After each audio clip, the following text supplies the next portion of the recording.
les scientifiques. Ces héros de la recherche prêts à tout pour faire avancer la connaissance humaine. Mais parfois, les grandes idées prennent des tournures un peu catastrophiques. Aujourd'hui, on va parler de 6 expériences scientifiques qui ont viré au fiasco total. Allez Mayumi, prête à voir est-ce que la science peut déraper?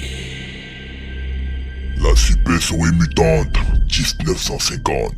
Dans les années 50, un biologiste du nom de Dr. John Bittner voulait créer une souris quasi immortelle. Son plan, croiser un rat tout nu, ça, un animal qui résiste au cancer et vit super longtemps, avec une souris saine et pure. Je sais, Mayumi, l'idée allait logique et brillante à la fin. Sur le papier, c'était une révolution, mais en vrai, c'était un peu l'horreur. Après l'expérience, la souris ne tombait presque jamais malade. Ça, c'est le seul côté positif. La partie sombre était qu'elle ne dormait jamais plus. À croire qu'elle avait bu du Red Bull. Elle était agressive, de plus en plus sauvage que 10 souris réunies. Elle était aussi ultra nerveuse avec un regard figé, comme si elle venait de comprendre qu'elle n'aurait jamais dû exister. Certains scientifiques disaient même qu'elle avait conscience de son état, qu'elle ne réagissait pas comme un simple rongeur, mais comme autre chose. On ne savait pas trop quoi en faire, alors pas le choix. À l'abattoir. Au moins comme ça, elle aura une réutilité en tant que saucisson.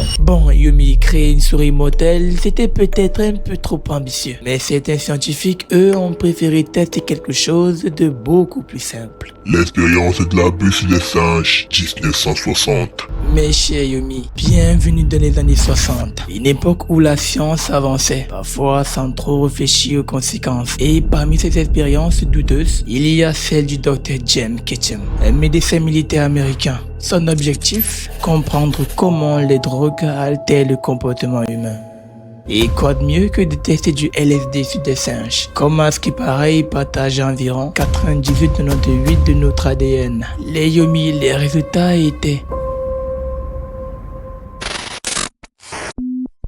D'après Chemical Warfare Secret Almost Forgotten, j'ai un niveau A1 en anglais, alors je disais d'avance pour ceux qui avaient l'idée de me rafaler dans les commentaires. Reprenons. Ce livre est écrit par le Dr. John Ketchum lui-même, où il décrit ses recherches et expériences sur des agents chimiques, y compris le LSD. Et il dit que certains devenaient hyperactifs, d'autres restaient figés, fixant le vide comme s'ils venaient d'apercevoir le grand Manitou. Un en particulier, je me rappelle, avait passé 6 heures à essayer de parler avec son reflet. Si ça, c'est pas de l'effet de la bœuf, moi je sais pas ce que c'est. Mais le pire, c'est que certains singes ne sont jamais redevenus normaux. Yumi, après l'expérience, ils étaient apathiques, incapables d'interagir comme avant. Quand on a vu ça, on a arrêté l'expérience directe. Mais elle a permis de mieux comprendre les effets des hallucinogènes sur le cerveau. On peut se dire que ces singes n'ont pas eu de chance, mais au moins ils ont survécu. Ce qui n'est pas le cas de cet homme qui a servi de cobaye pour l'expérience de L'homme invisible, 1930. Dans les années 30, un physicien nommé Dr. Thomas Chipman voulait réaliser un rêve de science-fiction, rendre un humain invisible.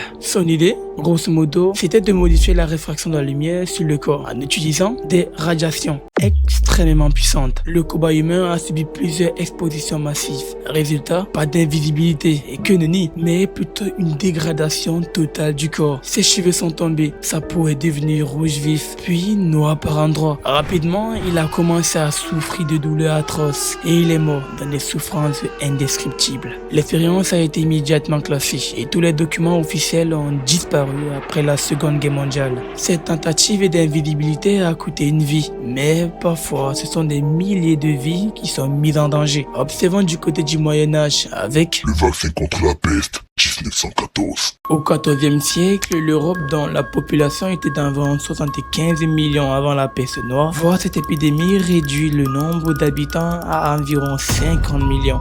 Selon la National Geographic, face à ce fléau, certains médecins médiévaux ont tenté une méthode radicale pour immuniser la population. Et parmi eux, Yomi, un médecin dont le nom est perdu dans les annales, probablement pour éviter qu'on se moque trop de lui. Convaincu que la clé de la survie résidait dans une forme de vaccination, a opté pour une méthode pour le moins originale. Prélevée sur les bubons des malades à des sujets sains. L'idée était d'offrir une petite dose de la maladie pour déclencher une immunité naturelle. Malheureusement, cette approche a eu l'effet inverse, augmentant la propagation de l'infection. Mais c'est un ouf lui, à quoi est-ce qu'il pensait? Bien que les chiffres précis liés à cette expérimentation ne sont pas documentés, il est admis que la peste noire a causé environ 25 millions de morts en Europe. Les tentatives de ce médecin n'ont donc fait qu'aggraver un désastre déjà colossal. Plutôt que de créer un vaccin, il a accéléré la propagation de la peste, transformant les villes en cimetières à ciel ouvert. L'ironie, c'est que certains survivants ont fini par être immunisés naturellement, mais pas grâce à cette injonction douteuse. D'ailleurs, en parlant d'expérience sur le corps humain, attendez de voir ce que certains scientifiques ont tenté de L'expérience sur la mémoire, 1970. Dans les années 70, un neurologue nommé Dr Robert Huff de l'université Toulon était fasciné par la mémoire humaine. En vrai de vrai, il voulait absolument tout comprendre sur celle-ci. Et son idée à lui, stimuler le cerveau avec des électrodes pour booster les souvenirs. Sur le papier, pas de doute, encore une masterclass. Mais bon, si je parle de ça, c'est que forcément qu'en réalité, c'était une singerie d'idée comme ses collègues le plus haut. Suite à cette expérience, certains patients ont vu leur mémoire s'améliorer temporairement, mais d'autres ont eu des effets secondaires terrifiants.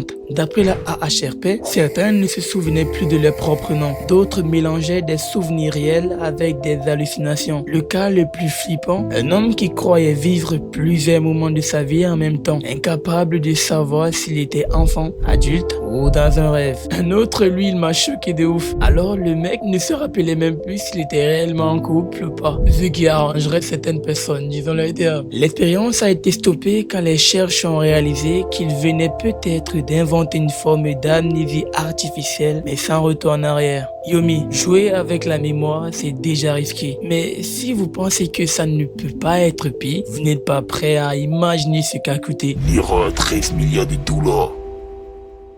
NASA says none of the seat restraints, helmets, and spacesuits 1er février 2003. Après 16 jours à flotter dans l'espace, à mener des expériences scientifiques et à profiter du meilleur lit en apesanteur, la navette Columbia a entamé son retour sur Terre. Tout semblait sous contrôle. Un morceau de mousse isolant. Oui, vous avez bien entendu. Une mousse. Pas une météorite géante, pas une attaque extraterrestre, non. Juste un bout de mousse qui s'est détaché lors du décollage et a perforé une aile. Résultat, une brèche fatale qui, à 24 km/h et 1650 degrés Celsius, a transformé Columbia en une boule de feu stratosphérique, emportant avec elle les 7 astronautes à bord. Et quand on parle de l'erreur la plus coûteuse de la NASA, c'est pas pour rien. 13 milliards de dollars envolés. Et pas qu'au sens figuré. Je vous explique, Mayumi. 2 milliards de dollars pour la navette en elle-même. Et dire que nous sommes nombreux en France qui râlons déjà en voyant ne serait-ce qu'une fissurette sur nos iPhones. Puis 500 millions pour l'enquête et la récupération des débris. À Skip, trouver un coupable, ça coûte cher. Surtout quand c'est un bout de mousse. Ensuite, 3 milliards de dollars pour la refonte des protocoles de sécurité et la mise en pause des missions spatiales. Enfin, le jackpot, 7,5 milliards de dollars de pertes économiques, de missions reportées et de scientifiques frustrés qui ont dû ranger leurs projets d'expérience spatiale. Mais la plus importante, celle qui va plus loin que le domaine de la finance, Yomi, ce sont les 7 valeureuses vies parties en fumée. Rick Husband, commandant de la mission. William McCall, pilote. Michael Anderson, spécialiste de mission. David Brown, spécialiste de mission. Kalpana Chawla, spécialiste de mission. Laurel Clark, spécialiste de mission. Leah Hammond, spécialiste de charge utile et premier astronaute israélien. N'oublions pas ces héros qui, par leur acte de bravoure et pour leur amour pour la science, ont perdu la vie. En gros, cette mousse isolante a réussi là où aucun hacker, aucun saboteur, aucun ennemi de la NASA n'a jamais réussi. Mettre l'agence scientifique la plus complète au monde en PLS pendant 2 ans entiers. Comme quoi, si même la NASA peut se faire démolir par une mousse mal fixée, alors on a tous une excuse qu'un notre étagère Ikea s'effondre pour la 3e fois. Yomi. Mais Yomi, ce qu'on vient de voir prouve une chose. La science, aussi géniale soit-elle, peut parfois déraper de façon incontrôlable. Derrière chaque découverte se cachent des risques, des erreurs et parfois même des vies. Et pourtant, sans ces expériences, le monde n'aurait jamais avancé. Chaque invention, chaque grande découverte a nécessité des essais, des sacrifices et parfois des échecs dramatiques. Mais c'est ça aussi, la quête du savoir. Repousser les limites, définir l'inconnu et parfois jouer avec le feu. Et toi, Yomi, jusqu'où serais-tu prêt à aller au nom de la science?